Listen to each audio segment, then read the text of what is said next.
નમસ્કાર જય હિન્દ મિત્રો, હું છું ધ વાવડમાં સિદ્ધરાજસિંહ સરવૈયા તમારી સાથે. આજે મળવા જેવા માણસના વિશેષ કાર્યક્રમમાં આપણી સાથે જોડાયા છે ભાવનગરની સૂર્યોદય કોલેજના સંચાલક એવા મનોહરસિંહ વાળા અને એમની સાથે અવિરાજસિંહ વાળા.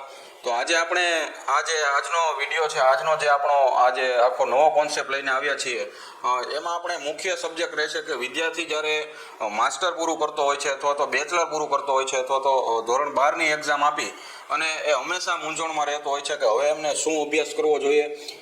વાત કરીએ સ્પર્ધાત્મક પરીક્ષાઓની અને નોકરીઓની, તો ઘણા બધા હાલમાં એમાં સ્પર્ધાઓ પણ વધી છે અને ઘણા બધા સ્કોપો પણ ખુલ્યા છે, પણ વિદ્યાર્થીઓ એમનાથી અવગત નથી હોતા. ઘણી વખત વિદ્યાર્થી પાસે પૂરતી માહિતી નથી હોતી, ત્યારે એ વિદ્યાર્થીઓને માર્ગદર્શન આપવા માટે આપણી સાથે મનોહરસિંહ વાળા જોડાયા છે. તો આપણે જુદા જુદા પ્રશ્નો દ્વારા આપણે ટૂંકમાં સમજવાનો પ્રયત્ન કરીશું કે વિદ્યાર્થી જ્યારે અભ્યાસ પૂર્ણ કરે ત્યારે એમને કયો કોર્સ પસંદ કરવો જોઈએ અને કયા કોર્સ કર્યા પછી એમને ઓછી સ્પર્ધામાં નોકરીની વધારે તકો મળતી હોય છે. તો સૌપ્રથમ મનોહરસિંહ આપનું અને અવિરાજસિંહ આપનું હાર્દિક સ્વાગત કરીએ છીએ. સર, આપણે આજે વિશેષ માહિતી આપણી પર્સનલ ન લેતા આપણા જે વિદ્યાર્થીઓ છે એમને આપણે માહિતગાર કરવા છે, ત્યારે સૌપ્રથમ મારો પ્રશ્ન એ રહેશે કે જ્યારે બેચલરના કોર્સ હોય છે એ વિદ્યાર્થી પૂરા કરતા હોય છે ત્યારે માસ્ટરમાં એમને ઘણા જુદા જુદા ડિપાર્ટમેન્ટમાં એમને ભણવા માટેની તકો મળતી હોય છે, પણ કયું ડિપાર્ટમેન્ટ એમને સિલેક્ટ કરવું એમાં હંમેશા વિદ્યાર્થી મૂંઝવણમાં રહેતો હોય છે. તો બેચલર પછી કયા કયા કોર્સ આપણી ભાવનગર યુનિવર્સિટીમાં અત્યારે ઉપલબ્ધ છે એમની વિશે, અને એ પછી એમને કઈ નોકરીની તકો મળે છે એમની વિશે વિદ્યાર્થીઓને માહિતગાર કરશો. સૌપ્રથમ આપણે જે વિદ્યાર્થીઓ ગ્રેજ્યુએશન થઈને બહાર નીકળે છે ત્યારે એમનો કોન્સેપ્ટ શું છે એ નથી ખબર હોતી. વધારે આપણે આ બાજુની વિસ્તારની વાત કરીએ તો વિદ્યાર્થી માત્ર એકબીજાની સાથે રહી અને મિત્ર શું કરે છે એના ઉપર ડિપેન્ડન્ટ રહી અને એડમિશન લઈ લેતો હોય છે. પછી ઘણીવાર એવું થતું હોય છે કે નોકરીની તકો એમની માટે બહુ ઓછી થઈ જાય છે. તો આપણી પાસે આજે એવો જ એક કોર્સ છે કે જે વિદ્યાર્થીઓને નોકરીની તકો ખૂબ વધારે પ્રમાણમાં આપે છે. જેમ કે હું વાત કરું તો દરેક ગવર્મેન્ટ ડિપાર્ટમેન્ટની અંદર પણ એની પોસ્ટો હોય છે, સરકારી હોસ્પિટલની અંદર પણ હોય છે, મુખ્ય સેવિકા CDPO, સમાજ કલ્યાણ અધિકારી જેવી ઘણી બધી પોસ્ટો હોય છે. જેમાં આજે ગ્રેજ્યુએશન થયા પછી વિદ્યાર્થીઓને MSW master of social work જે 2 વર્ષનો કોર્સ હોય છે, જે અલગ અલગ આરોગ્ય ક્ષેત્રમાં, NGO સેક્ટરમાં, રોડ અને સંચાર વિભાગની અંદર હોય છે, જેમાં ઘણી બધી ડિપાર્ટમેન્ટમાં એની પોસ્ટો બહાર પડતી હોય છે, પણ વિદ્યાર્થીઓને ખબર હોતી નથી અને વિદ્યાર્થી માત્ર ટૂંકા ગાળાના એક MA ને બધા જે નોર્મલ કોર્સો હોય એ કરીને જતા રહે છે. જ્યારે આ યુગની અંદર સૌથી ઝડપથી નોકરી મળવાની તકો આવા બધા કોર્સોની અંદર વધારે હોય છે. મુખ્ય સેવિકા, CDPO, દહેજ પ્રતિબંધક અધિકારીઓ, આ બધી ગવર્મેન્ટ પોસ્ટો છે, સમાજ કલ્યાણ અધિકારીઓ, આ બધી ગવર્મેન્ટ પોસ્ટો છે. 181 હેલ્પલાઇન, એની સિવાય કાઉન્સેલર, આ બધી જે છે એ પ્રાઇવેટ જગ્યાઓ છે જે દરેક હોસ્પિટલની અંદર પણ ચાલુ હોય છે અને દરેક વિદ્યાર્થી આ કોર્સ કરવો એનું મહત્વતા હોય છે. બરોબર. તો આપણે જેમ સરે જણાવ્યું એમ જુદા જુદા કોર્સ હોય છે. આપણે એમના વિશે થોડું ડીપમાં સમજવાનો પ્રયત્ન કરવો છે કે માસ્ટર ઓફ સોશિયલ વર્ક એક તદ્દન નવો જ કોર્સ છે. લગભગ આપણી યુનિવર્સિટીએ પણ ઘણા વર્ષોથી આ કોર્સ ચાલુ કર્યું છે. વાત કરીએ બીજી બધી યુનિવર્સિટીઓની તો સમગ્ર ભારતમાં ઘણી ખ્યાતનામ યુનિવર્સિટીમાં પણ આ કોર્સ અત્યારે ભણાવવામાં આવે છે અને વિશેષ મહત્વ એટલા માટે છે કે સોશિયલ વર્ક છે એમની અત્યારે માંગ ખૂબ વધી છે. વિદ્યાર્થીઓ જ્યારે અભ્યાસ કરતા હોય ત્યારે સ્વાભાવિક છે કે નોકરીની તલાશ માટે જ એ લોકો ભણતા હોય છે, રોજગારીની તકો એમને મળી રહે એ જ એમનો મુખ્ય હેતુ હોય છે. તો માસ્ટર ઓફ સોશિયલ વર્ક છે એમના વિશે, MSW વિશે થોડો વધારે પ્રકાશ પાડી અને આપ વિદ્યાર્થીઓને માહિતગાર કરશો. આ કોર્સ છે એ ટોટલ 2 વર્ષનો હોય છે. એની અંદર ગવર્મેન્ટ જોબ પણ છે અને પ્રાઇવેટ જોબ પણ છે. પણ વિદ્યાર્થીએ જ્યારે આ કોર્સ કરે છે ત્યારે એમને પ્રેક્ટિકલ જ્ઞાન આપવામાં આવે છે અને પ્રેક્ટિકલ જ્ઞાનની આધારે એમને જોબો મળતી હોય છે. પહેલું, કોઈ પણ વ્યક્તિ MA કરવા જાય, MBA કરે, એન્જિનિયરિંગ કરે, કોઈ પણ કોર્સ હોય એની વેલ્યુએશન થોડાક ટાઈમ માટે હોય છે. જ્યારે MSW એવો કોર્સ છે કે જ્યાં સુધી સમાજનું અસ્તિત્વ છે ત્યાં સુધી આ કોર્સ કન્ટિન્યુટીમાં ચાલુ રહેશે, કેમ કે સમસ્યાનું સમાધાન કરવા માટે એક સોશિયલ વર્કરની જરૂર હોય છે. ધીમે ધીમે આ પોસ્ટો ગવર્મેન્ટ તરફ પણ વધી છે. જેમ કે કોઈ પણ સ્કૂલની અંદર જે ડ્રોપ આઉટ બાળકો હોય છે એ ડ્રોપ આઉટ બાળકોને લઈને ગવર્મેન્ટે ખૂબ યોજનાઓ બહાર પાડી, મફત અને ફરજિયાત શિક્ષણ, મધ્યાહન ભોજન, પુસ્તક વિતરણો, ઘણી બધી પોસ્ટો, ઘણી બધી રિક્વાયરમેન્ટોને આધારે એને યોજનાઓ બહાર પાડી. પરંતુ તો પણ આજે ગવર્મેન્ટ સ્કૂલની અંદર વિદ્યાર્થીઓ જતા નથી, તો એમને અનુસંધાને પણ આગામી ગવર્મેન્ટ આવી ભરતીઓ પણ કરી શકે છે, જેમાં જે ડ્રોપ આઉટ બાળકો હોય છે એમના ઉપર પણ એને અભ્યાસ કરવાનો હોય છે. પછી વાત કરીએ તો હોસ્પિટલની અંદર કોઈ પણ દર્દી હોય છે એ ખૂબ લાંબા સમયથી બીમાર હોય છે, ત્યારે કોઈ પણ હોસ્પિટલમાં એ ડૉક્ટરને પૂર્ણ માહિતી ન આપતો હોય ત્યારે એને કાઉન્સેલરની જરૂર પડતી હોય છે. તો કાઉન્સેલર તરીકે પણ એક પોસ્ટ છે. મુખ્ય સેવિકા, CDPO એ બધી ગવર્મેન્ટ પોસ્ટો તો છે જ. એની સિવાય રોડ અને સંચાર વિભાગની અંદર જ્યારે કોઈ પણ રોડ હાઈવે બનતો હોય છે ત્યારે એને રોડ વિભાગને અને ગ્રામીણ લોકોને જ્યારે સંઘર્ષ ન થાય એની માટે જમીન સંપાદન માટે એક સોશિયલ વર્કરની જગ્યા હોય છે. આવી ઘણી બધી અદ્ભુત જગ્યાઓ છે, પણ આપણી પાસે ટૂંકો સમય છે અને ટૂંકી ચર્ચાઓની અંદર વધારે જો વિશેષ માહિતી જોતી હોય તો વિશેષ મારો મોબાઈલ નંબર પણ હું આપીશ. એ સિવાય મારી કોલેજે પણ મારી રૂબરૂ મુલાકાત લઈ શકે છે. પછી સર આપે જે વાત કરી, આમ તો ઘણા બધા વિદ્યાર્થીઓ માટે એક આશાનું કિરણ હોય તો આવા ટૂંકા સમયમાં થતા આવા ઘણા બધા કોર્સ છે. MSW છે, એની પછી બેચલરમાં પણ આવે છે, ધોરણ 12મા ધોરણ પછી પણ છે કરી શકે. હાલમાં 12મા ધોરણ પછી તમારે જો કોઈ કોર્સ કરવો હોય તો DHSI છે, ફાયર એન્ડ સેફ્ટી છે, ફાયરમેન છે. ફાયરમેન છે ત્યારે ગવર્મેન્ટમાં શું આગળ વધતો એક કોર્સ છે જે ભવિષ્યમાં બધી જ જગ્યાએ જરૂરિયાત પડશે. એટલે જે વિદ્યાર્થીઓ 12મા ધોરણ પછી જો કંઈક કરવા માંગતા હોય, નોકરીની તક સૌથી વધારે લેવી હોય તો એ ફાયરમેન અને DHSI છે, જેમાં ગવર્મેન્ટ પોસ્ટો ચાલુ જ છે. આજે પણ પોસ્ટો પડી છે, આજના ન્યૂઝમાં પણ છે. તો આવી બધી જગ્યાઓ માટે ઝડપથી નોકરી મળવા માટે આ બધી તકો હોય છે. પછી સર આપે એક વાત મેં એ પણ સાંભળી છે કે જે મહિલાઓનું સપનું હોય કે પોલીસ બનવું, પોલીસ વિભાગમાં જવું, અને આમ ગણીએ તો પોલીસ વિભાગમાં જવું એ ખૂબ જ મુશ્કેલ હોય છે. એમની જે એક્ઝામ હોય, પછી ફિઝિકલ જે એમની એક્ઝામો લેવાતી હોય, તો એમાં એક વૈકલ્પિક રીતે MSW કરી અને સીધા જ એપ્લાય કરી શકે છે અને બહુ ઓછી સ્પર્ધા હોય છે. કદાચ 181 હેલ્પલાઇનવાળી જે આખી નોકરી છે એમની ઉપર થોડો પ્રકાશ પાડજો. 181 હેલ્પલાઇન સેન્ટર છે એ માત્ર મહિલાઓ ઉપર કામ કરે છે. જે મહિલાઓ ઘરેલું હિંસાથી પીડાતી હોય છે અથવા કોઈ પણ એના પાસે મહિલાઓ ઉપર કોઈ અત્યાચારો થતા હોય છે ત્યારે 181 હેલ્પલાઇનની અંદર ફોન કરતા એ તરત ને તરત હેલ્પમાં આવે છે. જો એ જગ્યા છે પણ MSWની છે, પણ એ ખાસ મહિલાઓ માટે હોય છે. તમે ઘણીવાર જોતા હોય તો બોલેરોની અંદર લખેલું હોય 181 મહિલા સંરક્ષણ માટેનું. તો આ જે છે MSWની પોસ્ટ ઉપરની બહેનો આ નોકરી માટે એપ્લાય કરી શકે છે. બીજું, ગવર્મેન્ટે આ કેસોને હેન્ડલ કરવા માટે, કેમ કે ભારતની અંદર ખબર છે કે આગામી હજી પણ 10-15 વર્ષ કેસ ન થાય તો પણ ભારત સરકાર પાસે પૂરા થાય નહીં. તો સોશિયલ વર્કર તરીકે આપણે ડિપાર્ટમેન્ટો પાડી દીધા કોર્ટોની અંદર, પણ કોર્ટ એવું કહે છે કે નાની નાની પ્રશ્નો તરીકે ગમે ફેમિલીના જે પ્રશ્નો હોય, મહિલાઓના જે પ્રશ્નો છે તો કોર્ટ સુધી ના પહોંચે એમની માટે એણે 181 હેલ્પલાઇન સેન્ટર ચાલુ કર્યું. બીજું, જે મહિલાઓ રાત્રે એકલી જતી હોય, જોબ કરતી હોય, એમના સેફટી માટે પણ 181, જ્યારે કોઈ પણ સ્ત્રીને કંઈ પણ પ્રોબ્લેમ હોય તો 181 અભિયાનની અંદર તમે ફોન કરો એટલે હેલ્પની અંદર આવી જતી હોય છે. તો એ MSW પછીની પોસ્ટ છે. પછી સર એમાં જે સ્પર્ધા છે એ પણ ઓછી છે. એમાં વેકેન્સીની પણ આપણે ઇન્ટરવ્યૂ પહેલાં મને વાત કરી હતી, તો એ પણ જણાવજો કે એમાં ઓછી સ્પર્ધા, વધારે ઓછા ફોર્મ ભરાય છે અને આપણા MSWના વિદ્યાર્થીઓને વધારે તકો મળતી હોય છે. એ જરા ટૂંકમાં સમજાવો. ઘણીવાર એવું થાય છે સિદ્ધરાજસિંહ કે વિદ્યાર્થીઓ જ્યારે ફોર્મની માન્યતા ઘણી બધી થઈ જાય ને, માનો કે તલાટી મંત્રી તો કે 12 લાખ ફોર્મ, પણ ખરેખર એનું સર્ક્યુલેશન કેવી રીતે હોય એ નથી ખબર હતી. ઘણા વિદ્યાર્થીઓ એમની માટે એમનેમ જ ફોર્મ ભરી દેતા હોય છે. ઘણા વિદ્યાર્થીઓ 50% તૈયારી કરતા હોય છે, ઘણા વિદ્યાર્થીઓ પરિપૂર્ણ તૈયારી કરતા હોય. પરિપૂર્ણ તૈયારી કરવાવાળા 30% લોકો હોય છે, બાકીના 70% લોકો એવા હોય છે કે માત્ર ખાલી ફોર્મ ભરીને મૂકી દે છે. પણ અહીંયા મુખ્ય સેવિકા, CDPO, દહેજ પ્રતિબંધિત અધિકારી, સમાજ કલ્યાણ અધિકારી, આ બધી પોસ્ટો છે માત્ર MSW ઉપર હોય છે. એટલે જ્યારે પહેલાં 12 લાખ ફોર્મ ભરાય ત્યારે આ 40,000 જેટલા ફોર્મ ભરાતા હોય છે. તો આમાં તમારે બીજાની સરખામણીમાં કોમ્પિટિશન ઓછી રહેશે અને આમની પાછળ તમે ખૂબ ઓછા સમયની અંદર એમના જ વિષયને અનુસંધાને 75-80 માર્કનું એ લોકો ભણાવી દે છે.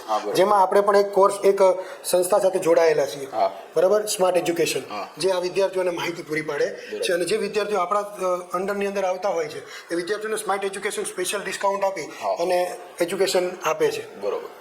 તો સર આપે જે વાત કરી કે ધોરણ 12 પછી પણ ઘણા બધા સ્કોપ છે. જેમને BCom, BA કે BSc ન કરી અને નોકરીની તલાશ હોય અને ઓછા સમયમાં નોકરીની તલાશ હોય, એમને સંપૂર્ણ રીતે તાલીમ આપી અને બેચલરના પણ કોર્સ આપ પૂરા પાડો છો. આપણી યુનિવર્સિટી પણ પૂરા પાડે છે.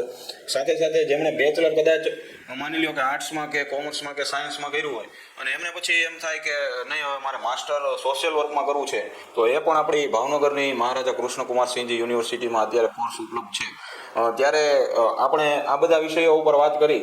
હવે કોઈ એવો ટોપિક આપને લાગતો હોય કે આ ખરેખર મારે એક દિલથી આપણા ભાવનગર જિલ્લાના અને સમગ્ર ગુજરાતના જે વિદ્યાર્થીઓ છે તેમના સુધી પહોંચાડવો છે, તો એ ટોપિક ઉપર આપ ભાર મૂકજો. મેં અત્યાર સુધીના જેટલા પણ વિદ્યાર્થીઓને મળું છું હા. અથવા જે વિદ્યાર્થીઓની મુલાકાત લીધી છે, ઘણી બધી કોલેજની અંદર લેક્ચર લેવા જાઉં છું, હા. પણ એક વિશેષ વિદ્યાર્થીઓને નથી ખબર હોતી કે આપણે કરવું છે શું. હા કોઈ પણ વિદ્યાર્થી એમના મિત્ર વર્તુળ જે કરતા હોય એ કરતા હોય છે. હા. બીજું કોમ્પિટિટિવ એક્ઝામ પણ કોમ્પિટિટિવ એક્ઝામ સિવાય તમારી પાસે બીજો સ્કોપ શું? હા જ્યારે તમે જોતા હોય કે વિદ્યાર્થી 24 વર્ષનો હોય ત્યારથી કોમ્પિટિટિવ એક્ઝામની 32 વર્ષ સુધી એમને કોઈ સ્કોપ ન હોય ને પછી એ પાછો મજૂરીએ ચડી જતો હોય.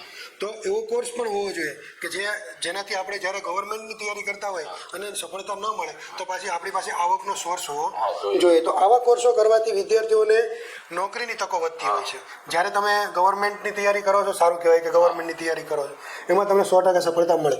પણ જ્યારે ન મળી અથવા એ સમયમાં તમારે સમયગાળો વધારે લાગી ગયો, જેમ કે હું તમને કહું તલાટી મંત્રીની એક્ઝામ આજે તમે જોવો છો કે એવી પરિસ્થિતિ આવી ગઈ છે કે વિદ્યાર્થી તૈયારી કરતો હોય, પેપરની બધી કમ્પ્લીટ થતું હોય ને પછી પેપરના પ્રશ્નો ઊભા થતા હોય, તો આ સમયની અંદર તમને ખૂબ લાંબા સમય સુધી 1-2 વર્ષ પછી ઘરેથી પ્રોબ્લેમ ઊભા થાય કે હવે કેટલાક વર્ષ તું આ તૈયારી ઉપર ડિપેન્ડેન્ટ રહીશ.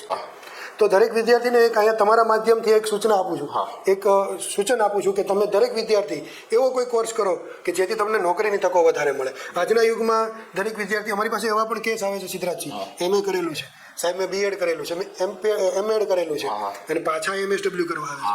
શું કામ? તો કે ત્યાં તેમને સ્કોપ ન મળ્યો. 100% MA કરેલા વિદ્યાર્થીઓ, SC અને ST વિદ્યાર્થીઓની સંખ્યા ખૂબ વધારે હોય છે, પણ એવું નથી ખબર હતી કે એકવાર સ્કોલરશિપ લીધા પછી ફરીવાર મળતી નથી. તો આ બધી જ વસ્તુને જાગૃતતાથી ધ્યાનથી લઈ કોઈ પણ કોર્સમાં એડમિશન લ્યો છો તો એની પછી પાછળના રીઝનો જાણો કે આમની પછી મને શું ફાયદો થશે. કેમ કે MA કર્યું હોય, કોઈ પણ MA કરો એટલે સ્કૂલની અંદર નોકરી મળે, સ્કૂલની અંદર નોકરી જાય એટલે 2,000-5,000 પ્રાઇવેટ સ્કૂલની અંદર આપે, એનાથી વિશેષ કોઈ થવાનું નથી. આજે આ યુગની અંદર આપણી પાસે ઓછામાં ઓછી 12-15 હજારની આવક હોવી જોઈએ. તો તમારે આવા કોર્સોની પહેલા પસંદગી કરવી જોઈએ. પછી સર એક વસ્તુ મારે એ પણ જાણવી છે કે આપણા જે MSW કોર્સ હોય છે અથવા આવા જુદા જુદા યુનિવર્સિટીએ વિશાળ પ્રમાણમાં આવા કોર્સો અત્યારે ભણાવવાનું ચાલુ કર્યું છે, કારણ કે દરેક ક્ષેત્રમાં જુદા જુદા તાલીમ પામેલા વિદ્યાર્થીઓની માંગ પણ અત્યારે વધી છે. કે જાણે કે સોશિયલ વર્કનું ક્ષેત્ર હોય એમાં તાલુકા પંચાયત આવે, જિલ્લા પંચાયતના અમુક વિભાગો આવી જાય, પછી જેમ આપણે જણાવ્યું એમ આરોગ્ય ખાતામાં પણ સોશિયલ વર્કરોની અત્યારે માંગ ઊભી થઈ છે. તો એ જે જુદા જુદા ક્ષેત્રમાં જુદા જુદા અભ્યાસક્રમો અત્યારે યુનિવર્સિટીઓ વિકસાવી રહી છે, તો એમાં વિદ્યાર્થીઓને MSWમાં કયા પ્રકારની સ્કોલરશીપો મળતી હોય છે? ઘણા વિદ્યાર્થીઓ એવા હોય છે કે જેમ આપણે જણાવ્યું એમ SC ST વિભાગના વિદ્યાર્થીઓને કદાચ 100% સ્કોલરશીપ ગવર્મેન્ટ આપતી હોય છે. પછી મહિલાઓ જે વિદ્યાર્થી છે એમને પણ ઘણી બધી સુખ સગવડો ગવર્મેન્ટ દ્વારા પૂરી પાડવામાં આવતી હોય છે. તો એ સ્કોલરશીપ વિશે આપ ટૂંકમાં માહિતી આપજો. વિદ્યાર્થીઓ જ્યારે સ્કોલરશિપ પહેલાં એવું હતું કે સ્કોલરશિપ કોઈ પણ ક્ષેત્રમાં આપતા હતા ગવર્મેન્ટ, પણ આજે ચડતા ક્રમમાં સ્કોલરશિપ થઈ ગઈ. માનો કે વિદ્યાર્થી 12મા ધોરણ પછી જો ગ્રેજ્યુએશન કરવા જાય તો એને એકવાર સ્કોલરશિપ મળે, પણ જો ડિપ્લોમા કરી લીધું તો સ્કોલરશિપ ન મળે. MA માનો કે ગ્રેજ્યુએશન પછી કોઈ વિદ્યાર્થી MA કરે અને પછી પાછું MSW કરવા આવે તો એને સ્કોલરશિપ ન મળે, કેમ કે હવે ચડતા ક્રમમાં મળી ગયું. કોઈ પણ એક ક્ષેત્રની અંદર સંપર્કમાં તમે એકવાર સ્કોલરશિપ લીધી હશે તો બીજી વાર મળી શકશે નહીં. તો આ પણ નિયમોને અનુસંધાને જ્યારે પણ તમે સ્કોલરશિપની અંદર જતા હોય, ખાસ SC ST વિદ્યાર્થીઓ, ત્યારે એમને ખાસ ધ્યાન રાખવું જોઈએ કે આની પછી કોઈ એવો કોર્સ હશે ખરી કે જેમને વધારે લાભદાયક રહેશે, એમની ફી કેટલી છે. માનો કે MA ની ફી 5,000 હોય, 6,000 હોય તો એ વિદ્યાર્થીએ પે કરી દેવી જોઈએ જો MA કરતો હોય તો. ભવિષ્યમાં જો એને ફરીવાર ભણવાનું થાય અને જે કોર્સ વધારે ફી વાળો હોય તો એમને વધારે ફાયદો થઈ શકે. આપણે બેચલર પછી અને ધોરણ 12 પછી જે આ કરવામાં આવતા કોર્સો હતા એમની વિશે વિદ્યાર્થીઓને માહિતી આપી, ત્યારબાદ સ્કોલરશીપની પણ માહિતી આપી, પછી આ કોર્સનો અભ્યાસ કરી અને જે નોકરીના જે સ્કોપો છે એમની પણ આપણે માહિતી આપી. છેલ્લા અંતિમ પડાવ તરફ જઈએ છીએ ત્યારે મારે તમને 2 પ્રશ્નો પૂછવા છે કે વિદ્યાર્થીઓને મનમાં એક પ્રશ્ન મૂંઝવતો હોય છે કે જ્યારે ભાવનગર સિટીમાં માત્ર જુદી જુદી કોલેજોમાં આ કોર્સ ઉપલબ્ધ છે, આપણા તાલુકા સેન્ટરોમાં લગભગ આ ક્યાંય છે નહીં, તો ભાવનગર યુનિવર્સિટીના અથવા તો ભાવનગર જિલ્લાની બહારના વિદ્યાર્થીઓને જ્યારે આ કોર્સ કરવો હોય ત્યારે એમને રહેવા માટે જે સમરસ હોસ્ટેલની જે ગવર્મેન્ટ સુવિધા છે એ કઈ રીતે પ્રોવાઈડ કરવામાં આવતી હોય છે, અને બીજું એ કે જે ફિલ્ડ વર્ક અને જે પ્રેક્ટિકલ જ્ઞાન વિદ્યાર્થીઓને પીરસવામાં આવતું હોય છે એમાં વિદ્યાર્થીઓને કઈ રીતે તાલીમો આપવામાં આવતી હોય છે, બંને વિષય ઉપર આપ પ્રકાશ પાડજો. પહેલાં જે તમારો પ્રશ્ન છે સમરસ હોસ્ટેલ, ગવર્મેન્ટે પોતાની યોજના અંતર્ગત વિદ્યાર્થીઓને રહેવા માટે સમરસ હોસ્ટેલની સુવિધા આપી છે. તો સમરસ હોસ્ટેલની જે ફોર્મ ને બધું હોય છે એ તમને જ્યારે તમે એડમિશન માટે એપ્લાય કરો ત્યારે કોલેજ દ્વારા જ માહિતી આપવામાં આવતી હોય છે. એની સિવાય ગુજરાતની અંદર આજે સમરસ હોસ્ટેલ છે, એમની પોતાની વેબસાઇટ છે, એની અંદર પણ માહિતગાર થતા હોય છે. પણ જે તે કોલેજની અંદર એડમિશન લો, માનો કે આપણે ત્યાં MSWના વિદ્યાર્થીઓ એડમિશન લે છે, તો વિદ્યાર્થીનું ફોર્મ ભરવાથી લઈ અને વિદ્યાર્થીનું જ્યારે મેરિટમાં નામ આવે ત્યાં સુધીની માહિતી અમે એમને આપીએ છીએ. કેમ કે વિદ્યાર્થીઓ ખૂબ દૂરથી આવતા હોય એટલે એમને ધક્કો ન ખાવો પડે એટલા માટે અમે ફોર્મથી લઈ બધી જ વસ્તુઓની માહિતગાર કરતા હોય છે. આ જે હોસ્ટેલની સુવિધા છે 50%થી વધારે, જેમને પણ 50%થી વધારે છે એ વિદ્યાર્થીઓ સમરસ હોસ્ટેલની અંદર ફોર્મ ભરી શકે છે. અને ફિલ્ડ વર્ક ઉપર પણ જે પ્રેક્ટિકલ તાલીમ છે એમની ઉપર પણ આપ જરા પ્રકાશ પાડવાનો પ્રયત્ન કરજો. MSW છે એ સંપૂર્ણ પ્રેક્ટિકલ કોર્સ છે, જેની અંદર વિદ્યાર્થીએ કોઈ પણ ક્ષેત્રની અંદર જાય તેને કેવી રીતે તાલીમ લેવી, કેવી રીતે લોકો સાથે વાત કરવી, કેવી રીતે યોજનાકીય માહિતી કાઢવી. માનો કે તમારી પાસે બે પ્રશ્ન આવ્યા કે એક શિક્ષિત વર્ગ છે અને એક અશિક્ષિત વર્ગ છે. તમારે કોઈ પણ વસ્તુ આપણે અત્યારે જે NGO ભાવનગરની NGO ઘણી બધી કામ કરે છે કે જે ભ્રૂણ હત્યા અટકાવવા માટે થઈને, તો ભ્રૂણ હત્યા જે છે અટકાવવા માટે થઈને ગવર્મેન્ટ જે પ્રોજેક્ટો બહાર પાડે છે એમાં MSWના વિદ્યાર્થીઓ જ હોય છે. પણ જ્યારે તમે કોઈ પણ વ્યક્તિને સમજાવો છો ત્યારે એની બે પદ્ધતિ હોય છે. એક જે શિક્ષિત વર્ગ હશે એને નાટક જોવું નહીં ગમે, એને તમે માત્ર માહિતી આપી દો તો પણ એ સમજી જાય છે. પણ એક સમય એવો પણ છે કે એ લોકો અમુક ઉંમર પછી એમને બેસવું નથી ગમતું, એ તમને વાત કરશો તો એ નહીં સમજે, પણ એને નાટક દ્વારા સમજાવવામાં આવે. તો આવી બધી જે પ્રેક્ટિકલ વસ્તુનું જ્ઞાન છે એ વિદ્યાર્થીઓને અમે મેળવી અને જુદી જુદી NGO, જુદી જુદી પ્રોજેક્ટ ગવર્મેન્ટના અને સરકારી વિભાગોની અંદર જ્યારે જોડાય ત્યારે અમે પ્રેક્ટિકલ જ્ઞાન પણ આપીએ છીએ, જેથી કરીને વિદ્યાર્થી પોતાની રીતે ઊભો થઈ અને બોલી શકે. બરોબર. તો આમાં જુદા જુદા ફિલ્ડવર્ક દ્વારા પણ વિદ્યાર્થીઓને તાલીમબદ્ધ કરવામાં આવતા હોય છે. અને છેલ્લો મારો પ્રશ્ન છે સર, ભાવનગરમાં ઘણા બધા આ કોર્સો માટેના ઘણા બધા સેન્ટરો અત્યારે ચાલી રહ્યા છે. તો માત્ર આપણા સેન્ટરની આપણે વાત કરીએ તો આપણા સૂર્યોદય PG સેન્ટરમાંથી કેટલા વિદ્યાર્થીઓ ભણી અને હાલ નોકરીઓ કરી રહ્યા છે, તો એમનો જો આંકડો આપની પાસે હોય તો આપ. છેલ્લા 13 વર્ષથી આ ફિલ્ડમાં છું. 5,500થી વધારે વિદ્યાર્થીઓ મારે ત્યાં ભણ્યા છે. આજે ગુજરાતના તમામ ખૂણે, બરોબર, દરેક જિલ્લામાં અમારા વિદ્યાર્થીઓ કાર્યરત છે. અને એ જ વિદ્યાર્થીઓ જે વિદ્યાર્થીઓ ભણીને નીકળશે એમને પણ અલગ અલગ જગ્યાએ જોબ પર લગાડે છે. એટલે અમારા જ વિદ્યાર્થીઓને હાયર કરી લે છે, એટલે જેથી નોકરીની તકોમાં અમારે બહુ વધારે વિદ્યાર્થીઓને પ્રોબ્લેમ થતો નથી.